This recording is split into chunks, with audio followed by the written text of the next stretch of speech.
Okay, this video is How to Write Better, Part 6. We're going to talk about how to add emphasis today. This is coming from this book. This is a book I wrote called Rhyme, Rhetoric, and Logic. It's a 4th edition, I think, on here, yeah. So basically, learning how to add emphasis is an important part of becoming a better writer. Basically, when something is an important part of whatever it is you're trying to say, you want to add emphasis. And there's lots of tricks you can do. Simply just being aware of it, you start getting better at it. Okay, learning to add emphasis is essential. It's like for the writer, the equivalent of going through puberty. It was Handel from whom I learned that a good style depends on force of assertion. That's George Bernard Shaw talking about Handel. Handel was like the best music composer ever for having a crescendo effect to come to like a emotional climax. Okay, and you want to be able to do that with your writing.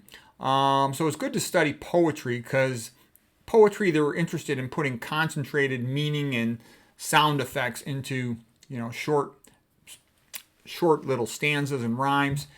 And it's very much like writing a song. This guy, Pat Pattison, is quite good at that. He has a course online where he teaches people how to write songs and how words work, the sound patterns and the rhymes, and you can go through all the phonetics and stuff. So here's his quote, Pat Pattison. The English language is like diamonds on a black velvet cloth. The diamonds are the nouns and verbs, and we can use rhyme to shine spotlights on them. So I thought that was an amazing statement. It helped me to understand stuff because I always struggled with trying to understand where do you put the stress and the accents if you're writing poetry, for example. And basically, the meaning words, the subject, the verb, the object and whatnot, they will tend to be stressed. They're also longer. You say them louder. In general, that's a good way to refer to stress. You say the word louder. And these are the words that have meaning. They're usually longer. And then the grammar words are the short things in between. And, this, articles, particles, conjunctions, and whatnot. So understanding how something works will help you to look at a line and feel the stress, the meter in it. So when you're really trying to pay attention to a line, you can do that. Most of the time, you just go by the feel. It sounds good or it doesn't. If you're good and fluent in a language, you'll just have that sense. But once in a while, when you're trying to decide between, word choices, having a sense of the meter and the stress and all that can help. It's good to understand the idea of power positions in a word. Usually like the first word or right at the beginning of a sentence is a power position and right at the end of the sentence is a power position. So the Ciceronian sentence coming from Cicero, the greatest of all Romans, was to put the key word right at the end. It's also called a periodic sentence, and you can remember that because the key word is right next to the period. So here's a typical Ciceronian sentence. To not know what happened before you were born is to forever remain a child. And that's also called the professorial technique. And it sounds completely worked out and confident, like you said it a million times and you know what you're talking about. So when you want to come down real confident on something, a Ciceronian sentence can be useful. Phonological features are things that sort of affect the sound of it. And part of where I got interested in this is my kids were listening to rap with that Eminem, and I think in a lot of ways he's kind of a lowlife, but man, I said, turn off that crap.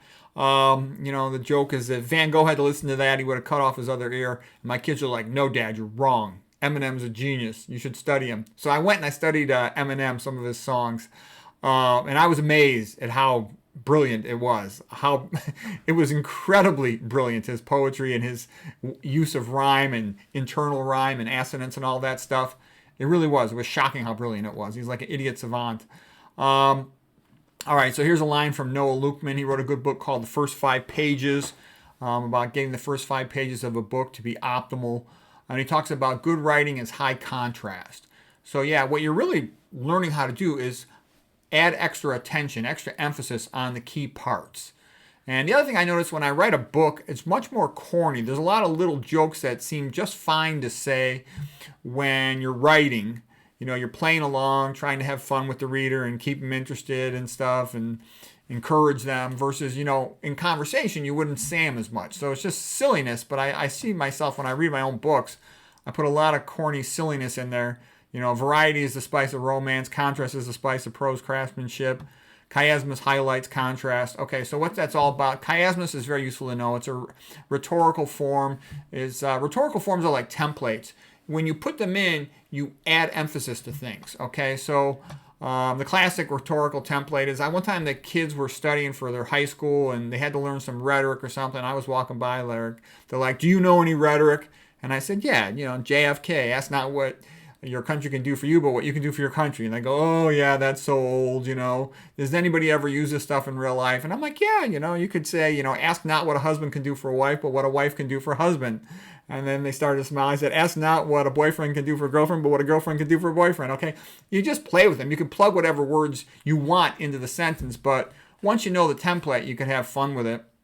Okay, so basically the brain is programmed to try to recognize patterns because the brain wants to predict the future. The brain is always trying to predict the future so it can survive. The purpose of a brain is to be able to walk down a path in a forest or a jungle and to survive. It has to be able to predict what is going to happen next, what is going to happen next. So it just always is paying attention. You can't turn off your ears. So the brain wants to decrease uncertainty. It wants to increase predictability. So it can make better choices for survival and reproduction. So whenever we hear a phrase, if there's something unique about it, there's a rhyme or there's one of these rhetorical templates, the brain pays close attention to that. One characteristic thing is something called binary opposition. So when two things are opposite, the brain likes that because that's how the brain judges things, by making comparisons and also by comparing it, comparing to the things in the immediate context, but also comparing to what we already know in our brain. So whenever there's binary opposition, meaning like a direct contrast, the brain likes that because that's very easy for it to understand things. The brain sort of has on the outer surface what's called a task-based network for doing boring, routine, logical things like what one will typically have to do at school or at a job. And then in the middle, like along the cingulate gyrus, it has what's called the default mode network, and that's more for processing emotional things. We actually care more about these emotional things than we do about most of these logical things, which would probably be the equivalent in our previous lives as, foraging. Okay, so task-based network is mostly logical, sort of a little bit sometimes called left brain, if you will. When at school, when at work, most brain activities, TBN, task-based network. The center of the brain is primarily the default mode network, DMN. And for thinking about our personal life, the anterior cingulate gyrus is where you make an error correction. So that's a big deal. When you sense that you've made a mistake or you've done something stupid, you're like, oops, and that really gets you to pay attention to it. Okay, so default mode network might be thinking about, she loves me not, why doesn't she like me, why did she give me that look, should I talk to her tomorrow, or maybe I should avoid her, that type of thing. So it's also quite emotional. Anterior cingulate is active, like when we ask a mutual friend, how she's doing, and he tells you, oh, she moved to another continent. Obviously, she's not interested in you. Okay, but that's kind of how the brain works. If you put a person on a functional MRI scan and have them close their eyes, they will tell you, and then you ask them, what are you thinking about? They're almost always are thinking about their relationships. What happened yesterday, what they're going to do tomorrow, that sort of thing. So that's another point, is that's how the brain maps time. With the default mode network, it travels into the past to think about what happened yesterday, and it can also travel into the future, if you will. It's the machine for time travel, thinking about what's going to happen tomorrow with the person that they have a relationship with, for example. Okay, whereas the task-based network on the outside of the brain primarily is preoccupied with the immediate moment, with the present. That's also why if a person is unhappy, they're sad, they're depressed, one of the best things they can do is just get busy with the present moment, because then their brain activity, you can only really concentrate consciously on about one thing at a time. So in the task-based network, when that's active and you're involved in the present, you forget about things you are obsessing about from the past or the future. So that's why it can be therapeutic.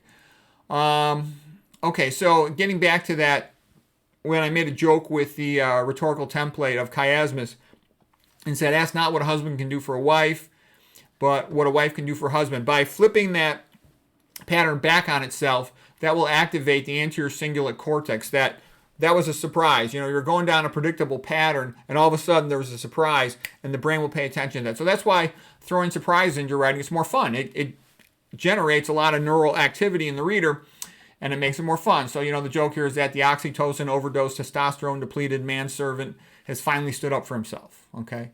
Here's Richard Lanham. He wrote a very good book called Analyzing Prose. He has a quote about chiasmus. Chiasmus is like verbal judo. It takes the energy of the first phrase and it turns it back on itself. And a typical example, here's from Oscar Wilde. Oscar Wilde's like the greatest writer who ever lived at chiasmus. He has tons of good quotes of chiasmus. Here's just a typical one. The only thing worse than being talked about is not being talked about. Okay, chiasmus, like I said, it activates binary opposition, that there's a strong, abrupt comparison and a bit of a surprise there. So again, lots of neural activity, gets attention, it's very memorable. Things that generate emotion, surprise, they're memorable. And, you want your key point to be memorable, okay? Look at the O.J. Simpson case. The only thing most people remember is that rhyme. If the glove doesn't fit, you must acquit. And so stuff like that, it sticks in our mind. Rhyme, of course, is great for making something memorable. Okay, another thing is, how does the brain work? How does the brain work for learning things? This is a quote by Douglas Hofstadter. He wrote a book called Fluid Concepts and Creative Analogies. He wrote another book called Essences. And the gist of it is, the entire book's all about analogies, because that's how the brain works. The brain basically has a ton of information stored away. And when new information comes in, it immediately says, how is that like what I already know? How is that different? And it connects it to those information circuits of how the object is like the other things or different from them. And that's how you file all your new memories. Everything is a comparison to what you already know. And that's also why the more you know, the more you can learn, because the bigger system of information you have to file new information away. Okay, so here's this quote from Hofstadter. He says, like a fish that doesn't know it's in water, we live in a sea of analogies. Analogies are the motor of thought. Okay, so I hope you recognize that I said some pretty interesting things, I think. I found this fascinating when I first learned this. That is how the brain categorizes information, by analogies, by comparisons, metaphors as well, and just comparing it to what you know. It's like that or it's not like that. And that's how we categorize all our thought. That's how we map cognitive space, whereas the way we map time was task-based network for the present, default mode network for the past and future. That's how the brain works. Okay, binary opposition really helps children learn. Like, they'll see one thing is good, another thing is bad. And that's why fairy tales are so good. So this guy, Karen Egan and Gillian Judson, they wrote a lot about they wrote some good stuff about education for children. That's one of them.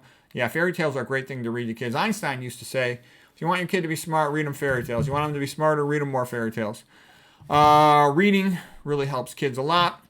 Whenever something's emotional, that will increase memory. So the way you jack up the interest in something is you make it emotional. You have a surprise in it. You have a joke in it. You have rhetorical templates in there like, chiasmus or antithesis or these other things.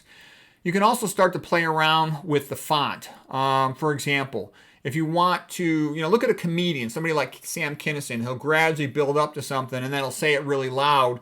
That's changing his volume, changing his speed. That makes it entertaining. That makes it funny.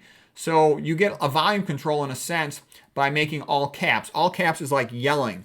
So you want to use it sparingly, but it's good to know when to use it. So there it is, volume control. You just throw in all caps and it's like you're yelling that part of the phrase for emphasis. Okay, a couple more things here. You can also use all capital letters in different ways. You can capitalize the first letter of every word if you want, like in a title. Play around with it. Whatever feels right is probably right. You have this internal ability to judge what's funny and what's good just from having worked with the language all these years. So use that. Just be aware of it and you can use it. Okay, you can make the letter extra big. Sometimes you'll have it drop below the line. It's called a drop caps. And it just sort of shows the reader that you're doing something fun. You're trying to have fun with the words and the letters and the fonts.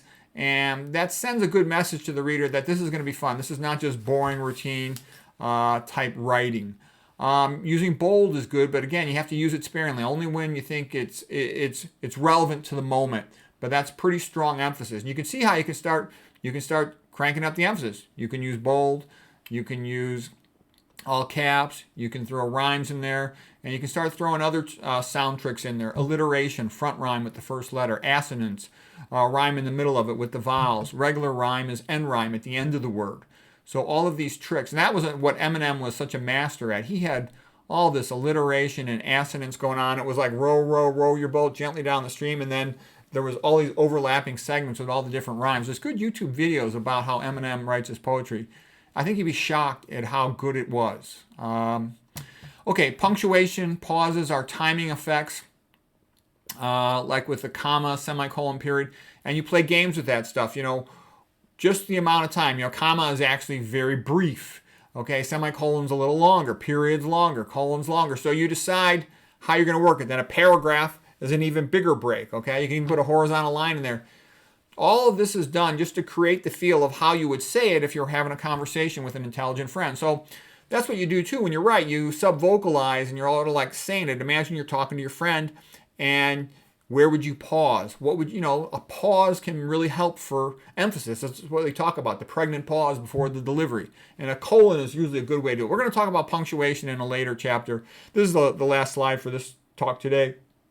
But just being aware, you can start playing around with emphasis. That will really help you a lot. Again, look at the great comedians. Look at Sam Kinison. Look at Eddie Murphy. When they deliver their punchline, man, it's got a pop. It's a surprise, an emphasis. It's dramatic. The timing, everything goes into making that special. Okay, there's something called a Demetrius sentence. A Demetrius sentence means the first and the last word are stressed. So it's typically a short, forceful, memorable sentence. And I remember Demetrius, I think of it like bookmarks. Okay, the first word I actually, to remind myself, I would capitalize the DE and then the last two letters. Okay, and so some famous sentences, Exodus chapter 20, verse 7 is, let my people go. So the let and the go, you can feel there's an emphasis in the word. Let my people go. Okay, Proverbs 16:18, pride goeth before the fall. Okay, Thomas Paine, these are the times that try men's souls. Okay, you can just kind of feel it, that the first and the last word are the big words. And this is good for making things memorable. So when you've got something you want to say, you'll write out the preliminary sentence, and then you ask yourself, does this feel right? Does this feel powerful? And then just rewrite it a couple different ways and say it a couple different ways, and usually it'll become obvious. So the point of knowing this stuff is just being aware. The beginning of the sentence and the end of the sentence are the power positions. So if you can put the keywords in those two positions, that sentence will be more memorable. Okay. Let's see. Okay, here's Cicero. Friendship doubles our joy and halves our grief. All right. Here's a quote by Francis Crick, the co-discoverer of DNA double helix. A good scientist values criticism almost higher than friendship. No, in science, criticism is the height of friendship. Okay, so again, criticism, friendship, the two front and end of it make it a Demetrius sentence. You can do other things. Having a footnote will add some emphasis. Anytime you change out of the regular pattern of just continuous prose, you're adding emphasis to whatever it is that you're saying. Here's another Demetrius sentence, this one from Seneca. Time is the greatest remedy for anger. Okay? And also, when we talk about the first word being powerful and the last word of the sentence being powerful, so if you have a short sentence, those two power words are kind of close together. And so that's partly what makes those sayings more memorable. Plus, short things are easier to memorize. You can make the middle of the sentence a power position if you set it off with a dash, a hyphen, but you can use an M dash. An M dash is like about as long as the letter M, and usually it depends on your keyboard and how your word processing program works, but usually if you hit the hyphen button twice, you'll get that long M dash, and you can use that to set off something as key being in the middle of a sentence.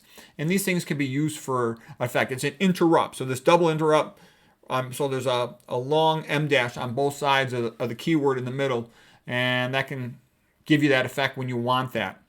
So anyways, that was an introduction to adding emphasis. I got a lot more on adding emphasis, so hope that helps.